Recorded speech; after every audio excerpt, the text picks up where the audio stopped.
যে সমস্ত সংখ্যার শেষে 5 আছে সেই সমস্ত সংখ্যার স্কোয়ার আমরা কি করে বের করব। দেখো 5-এর স্কোয়ার করে আমরা বসিয়ে দিব 5 × 5 = 25, আর আগে কত আছে 1, 1-এর পরের সংখ্যা 2, 1-কে 2 দিয়ে গুণ করব, 2 অক্ষে 2 হয়ে গেল স্কোয়ার।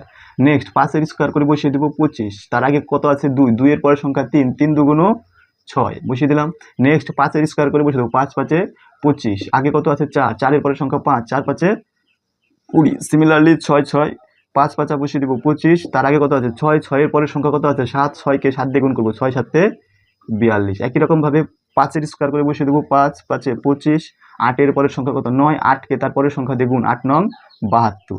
সিমিলারলি 5-এর স্কোয়ার করে বসিয়ে দেবো 25, 9-এর পরের সংখ্যা কত 10, 9-কে 10 দিয়ে গুণ করলে 9 × 10 = 90। একই রকমভাবে 5-এর স্কোয়ার করে বসিয়ে দেবো 5, 5 × 25, 10-এর পরের সংখ্যা কত 11, 10-কে 11 দিয়ে গুণ করলে 110।